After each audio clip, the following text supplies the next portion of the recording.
Welcome back to Our Vision Farm. Just came out here to check out how our white Plymouth rocks are doing. They still had water this morning when I fed them, so I just came out to check on their water. It looked like they still have water on both containers, and the food container is halfway full. So these chickens I shared with you guys before, these are the chickens we're eventually going to slowly transition to be our meat birds. Supposedly they're a really good dual purpose breed. So our plan is to hatch our own eggs once they start laying eggs and be able to grow our own meat birds from this breed of chicken instead of having to order the Cornish cross hens. And so far they've been a very hardy breed. I haven't lost any due to heat or cold yet. They were very small when it was cold here in Florida, and most of them survived. I used to house them with the meat birds, the heavier meat birds, and we did lose some in the very beginning, especially on like a really rainy, cold day. But other than that, they've been really hardy, and they have really blown up and grown a lot ever since I moved them into this pen all by themselves without the meat birds. We already processed all of our Cornish cross meat birds. So right now all we have is this set of white Plymouth rocks, but I'm really impressed with the breed so far. They seem very hardy for the heat and the cold so far. I haven't actually picked one up to weigh it yet, but as you can see, the size is a pretty good size. The males have started crowing already. The females have not started laying eggs yet, so we're still waiting on that. I'm going to look back to see when it was that I got these chicks, and I will insert how old they are right now into the video because I can't remember right now exactly how old they are. But we've seen the males breeding with the females, so I guess the males have reached maturity, and we're just waiting on the ladies to start laying eggs, because as soon as they start laying eggs, we're going to start hatching and hatching. I'm going to not let the incubator turn off at all. We're just going to continue hatching these because our ultimate goal is to eventually wean off having to purchase Cornish cross chicks from online in order to fulfill our meat chicken orders. We haven't processed any of these. Obviously, they're still not up to their full growth yet, but I'm curious to see how much they're going to weigh after being processed compared to the meat birds. And we're feeding them just regular food right now. I'm not sure if it'll make a difference if we feed them meat bird feed. We'll have to do a little experiment with that. But so far, they obviously do not eat as much as meat birds eat. I have their feeder right there. It's still halfway full from this morning. So they don't take as much money to raise. They do take a lot longer to grow and to get to their full growth and their full weight. But I think at the end of the day, they're healthier birds than the meat birds because they're not just sitting around and eating. They're pretty active. I'm keeping them in this little house right here that we can move to fresh grass just like we do the meat birds. So as soon as this gets all eaten up, they scratch up all the grass. Actually, this is the spot we moved them from recently. You can see they killed off all the grass there, and that's when we moved them to a new spot. So this little hen right here, she is our very first chicken. Surprisingly, she is still with us. When we first moved here, she was one of our very first farm animals. We got her from a farmer's market, and she came, this was in 2016 when we first moved to this property.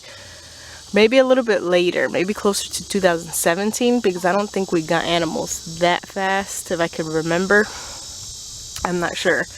But we got her at a farmer's market, and she actually came with her own little baby chicks. She came with 3 or 4. I think they all ended up being roosters, if I can remember. So when we got her, let's just say 2017, she must have already been at least a year old in order for her to come with her own chicks. She might be even older for all we know.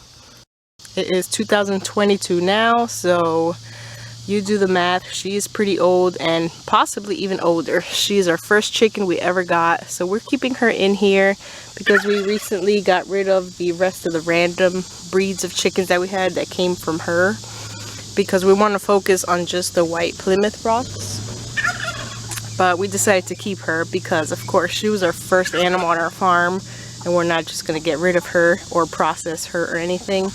She's a really good egg layer. She hasn't been laying eggs lately this summer. They usually take a break during summer here. But she's a really good mama and a good egg layer. But I won't be letting her hatch any more eggs because we want to stick to the true breed of just the white Plymouth rocks. And in the meantime, while we're building up our white Plymouth rock flock, we'll be still ordering the Cornish cross online because we are getting lots and lots of meat chicken orders. We're getting to the point where we're consistently selling out of meat chickens now, which is awesome. The customers who have purchased meat chickens from us, we're getting a good turnaround rate. Like, they're coming back and ordering more for next time. So our meat chicken customers are definitely growing. Every time we harvest, we're getting a lot of return customers. So we're focusing a lot on the meat chickens so that we can be more consistent.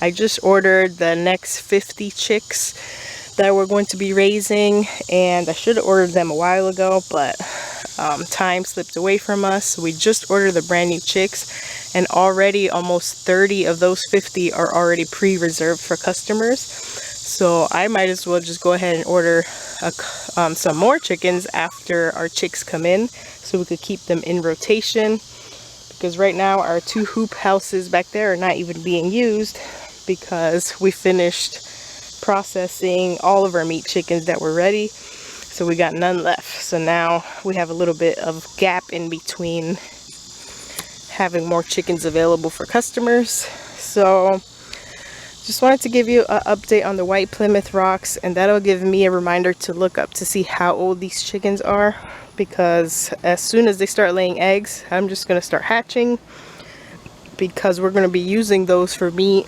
and plus we need a lot more chickens. We have a couple roos in there, so eventually we're going to have to knock it down to maybe the 2 top roosters, and then keep a lot of females for egg laying. So eventually we'll be selling eggs, but I think in the beginning we will not be offering eggs for sale because we want to just keep a whole bunch of chicks for us to raise up for meat. Our little banana tree here, not sure if it's a banana or a plantain, but it started flowering. If you can see there, the little itty bitty bananas. It's always exciting when that happens, and I swear it happens out of nowhere. Like, this banana tree has been here. It died over the winter because of the cold, and it just bounced back, and all of a sudden a flower popped up, and now it has little bananas in it.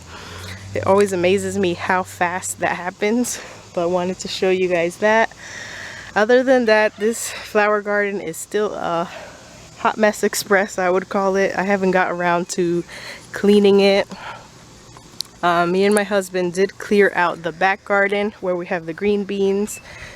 We picked all the weeds in there, so that's about all the garden work that we've done lately. But that garden is doing good. The tomatoes are dying off, so all we really have going on in there is some sunflowers, zinnias, and the green beans. And then our little potted garden over here is doing good as well. We got the hot peppers we've been harvesting. My husband's going to be making a hot sauce with the hot peppers. So everything is going good. We are finally starting to get rain. Like every couple days we're getting rain, so we're having to water a lot less, which is always helpful. And so everything is nice and green and growing, and everything is not as crispy brown as it was just a couple weeks ago when we hadn't seen rain in quite a while. We decided to get rid of quails. At one point we were raising quails, and then we got rid of the original quails that we had because we were starting fresh with jumbo Cornish quails. But then I just decided to not do quails at all, just stick to the bigger birds. We're doing really good with turkeys. So this used to be our quail aviary. As you can see, I have turkeys in there of all sizes. These 2 were the first ones that we ever hatched. Then I got some that are a step below that. And then the little small ones are the most recent chicks that we had. So there's a total of 12 turkeys inside of this pen. And I feel like it's utilizing the space a lot better with the turkeys because they're such bigger birds. Eventually, when we do harvest them, it'll be a lot more meat. or I can keep them for eggs. I have the 6 turkeys up in the front, the full size ones. Those are still continuously laying eggs for us. I stopped hatching them because I do have so many little baby turkeys already, and turkeys take up a lot of space. But I felt like I was utilizing this big aviary a lot better by having it be the grow out pen for our baby turkeys, instead of having a handful of quails that really don't need all the space. And if you think about like the meat ratio or the egg ratio in quails, it's really good for really small homesteads or if you're just backyard farming. But I felt like I'd rather put my time and effort into a bigger bird like turkeys, which provide more meat and also bigger eggs, because I do a lot of baking and stuff. And I found myself not really using quail eggs a whole lot. We never harvested quails to eat, so I feel like I could use the turkeys better. I could use the turkey meat better in our family, and then the eggs definitely with baking and eating and all of the things that we cook using eggs. Until, of course, we wait for our chicken eggs over there from our white Plymouth rocks. So that's why I decided to get rid of quails. So right now we are putting our focus on white Plymouth rocks for egg laying and meat chickens eventually. That is the ultimate goal for that. But as of now, we're focused on turkeys, white Plymouth rocks, and the Cornish cross that we do have to outsource and buy from online in order to raise for meat for our customers. But eventually in the near future, we'll be just focusing on turkeys and the white Plymouth rocks for both meat and eggs. So we just have, and then my daughter Silkies, of course. But that'll just be like the 3 main categories of birds that we raise on our farm. And that's why also we got rid of the random breeds of chickens that we still had in the smaller cage. So there's our full-grown turkeys. They are still laying eggs, but like I said, I'm just keeping the eggs for ourselves. I'm not hatching anymore because we have so many turkeys. Like this is 6 turkeys right here. But if you count the dozen turkeys we have in the other pen, I definitely don't want that many full-size birds. So that is why I dedicated that pen over there as a grow out for the turkeys. Eventually, when they're too big to be in there, some will go in here. We'll probably be processing some as well, because this area is quite big, but it's not going to be that big for too many turkeys. You can see here they already ate all the grass. The only thing that's left is the little baby trees that they seem to not like. So, and then we can eventually enlarge this pen as well, so it's not too big of a deal. Just don't want to have 100 turkeys on our farm because I don't want like overcrowding issues. But that is our focus right now: turkeys, white Plymouth rocks, and the Cornish cross for meat. And that's pretty much it. We still have the sheep in the back, and then the pigs, and that's pretty much it, besides my kids' hobby animals, which is my son's parakeets, and then my daughter's silky chickens, which her silkies have not laid eggs for a while. So as soon as they start laying eggs again, we'll start hatching those babies too to sell. But as of now, they haven't been laying eggs ever since they hatched their own chicks. So I guess they're taking a break for the summer too. They get so hot here in the summer that I feel like that's when we usually notice a big reduction in eggs. The turkeys have been laying pretty consistently all through the summer, but not the chickens. But it looks like it's about to start raining right now. I hear some thunder rolling in. So I'm going to get back inside before it does start. Like I said, it's finally starting to rain again. This is the summer that we're used to here in Florida, where it rains every afternoon, which I love because it just cools everything down and waters all of our gardens and our fruit trees. We don't have to worry so much about watering every afternoon. So it looks like the storms are about to start rolling in. And so I'm going to go back inside, get this video edited and posted for you guys. Let me know if you want to see any other specific videos. I know somebody asked for a sheep milking video, but at the moment we're not milking any sheep. Chloe had her one baby, and her baby's already starting to wean, so Chloe's not making too much milk at all.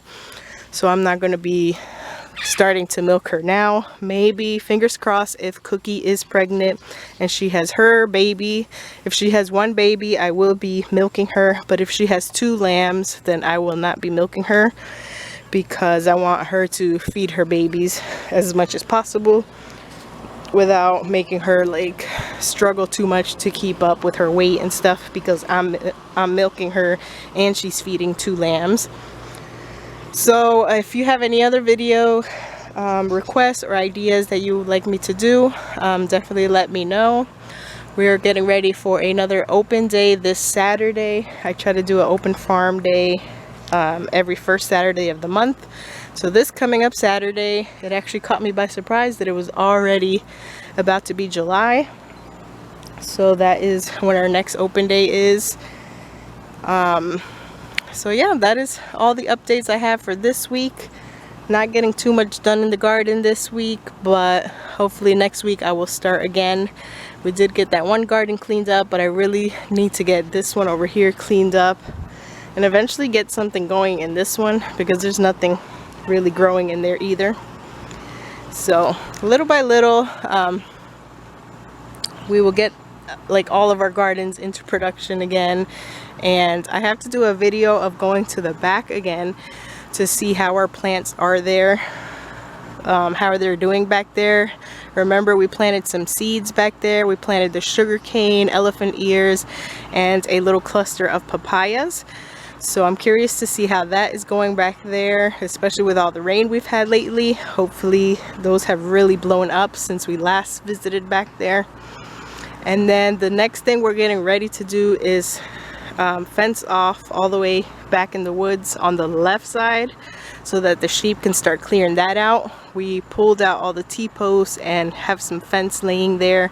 We just have to actually go back there and start installing it so we can get the sheep back there, because my backyard also needs a break right now from the sheep, because they've eaten all the grass.